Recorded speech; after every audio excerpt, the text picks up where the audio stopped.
Assalamualaikum warahmatullahi wabarakatuh.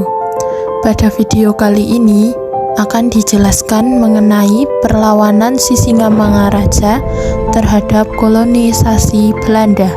Namun sebelum itu, kita akan masuk ke profil Sisingamangaraja. Siapa sih Sisingamangaraja? Batuan Besar Ompu Pulo Batu atau yang lebih dikenal Sisingamangaraja 12 adalah raja serta pendeta terakhir masyarakat Batak di Sumatera Utara.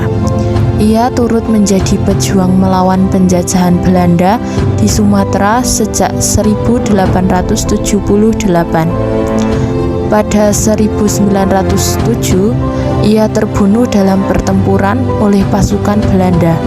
Ia pun dinobatkan sebagai pahlawan nasional Indonesia pada 1962 berkat perlawanannya terhadap kolonialisme Belanda. Latar belakang perlawanan Sisingamangaraja 12 terhadap Belanda. Perlawanan rakyat Tapanuli melawan Belanda disebabkan oleh agama Batak kuno yang dianut masyarakat terancam oleh kehadiran agama Kristen. Sisingamangaraja 12 sebagai Raja Batak menolak adanya upaya penyebaran agama Kristen yang dilakukan oleh misionaris Belanda di wilayah Batak.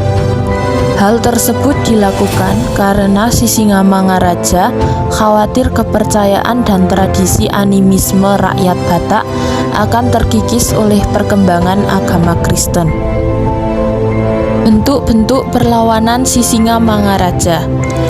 Berkaitan dengan alasan tersebut, maka Sisingamangaraja melakukan berbagai bentuk perlawanan, antara lain melakukan kampanye keliling daerah untuk menghimbau agar masyarakat mengusir para zendik yang memaksakan agama Kristen, melakukan penyerbuan dan pembakaran terhadap pos-pos zendik, melakukan perlawanan terhadap gerakan pasukan Belanda di Bahal Batu, mempersiapkan benteng pertahanan berupa benteng alam di dataran tinggi Toba, mempersiapkan benteng pertahanan berupa benteng buatan di perkampungan, menyerang dan menyergap berbagai pos Belanda yang ada di tanah Batak, angkat senjata melawan ekspedisi Belanda Hutapuong, bersama putra dan prajurit melakukan perlawanan terakhir di Aik Sibulbulon. Hasil perlawanan Sisingamangaraja. Perang Batak terjadi di Tapanuli dan berlangsung sekitar 29 tahun. Perang tersebut dimulai di tahun 1878 sampai 1907. Hasil perlawanan Sisingamangaraja adalah berhasil mempertahankan adat dan tanah Batak dari Belanda. Namun Belanda tak tinggal diam. Mereka mendatangkan pasukan Belanda dari Aceh untuk mematahkan pertahanan Sisingamangaraja. Serangan Belanda semakin gencar dan kuat dengan membakar setiap kampung yang mereka lalui dan harus membayar denda.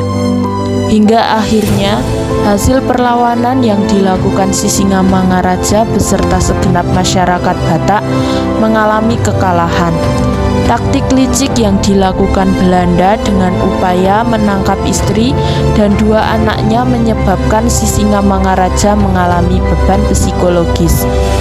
Pada 17 Juni 1907, Sisingamangaraja meninggal dalam perlawanan terakhirnya di Aik Sibulbulon Dairi karena tertembak timah panas. Sementara itu, kedua putra dan seorang putrinya juga ikut gugur di tangan Belanda. Dengan begitu, Perang Batak selesai. Itu tadi video penjelasan dari saya. Bila ada salah dalam pengucapan kata dan penulisan kata, saya mohon maaf sebesar-besarnya. Saya akhiri. Wassalamualaikum warahmatullahi wabarakatuh.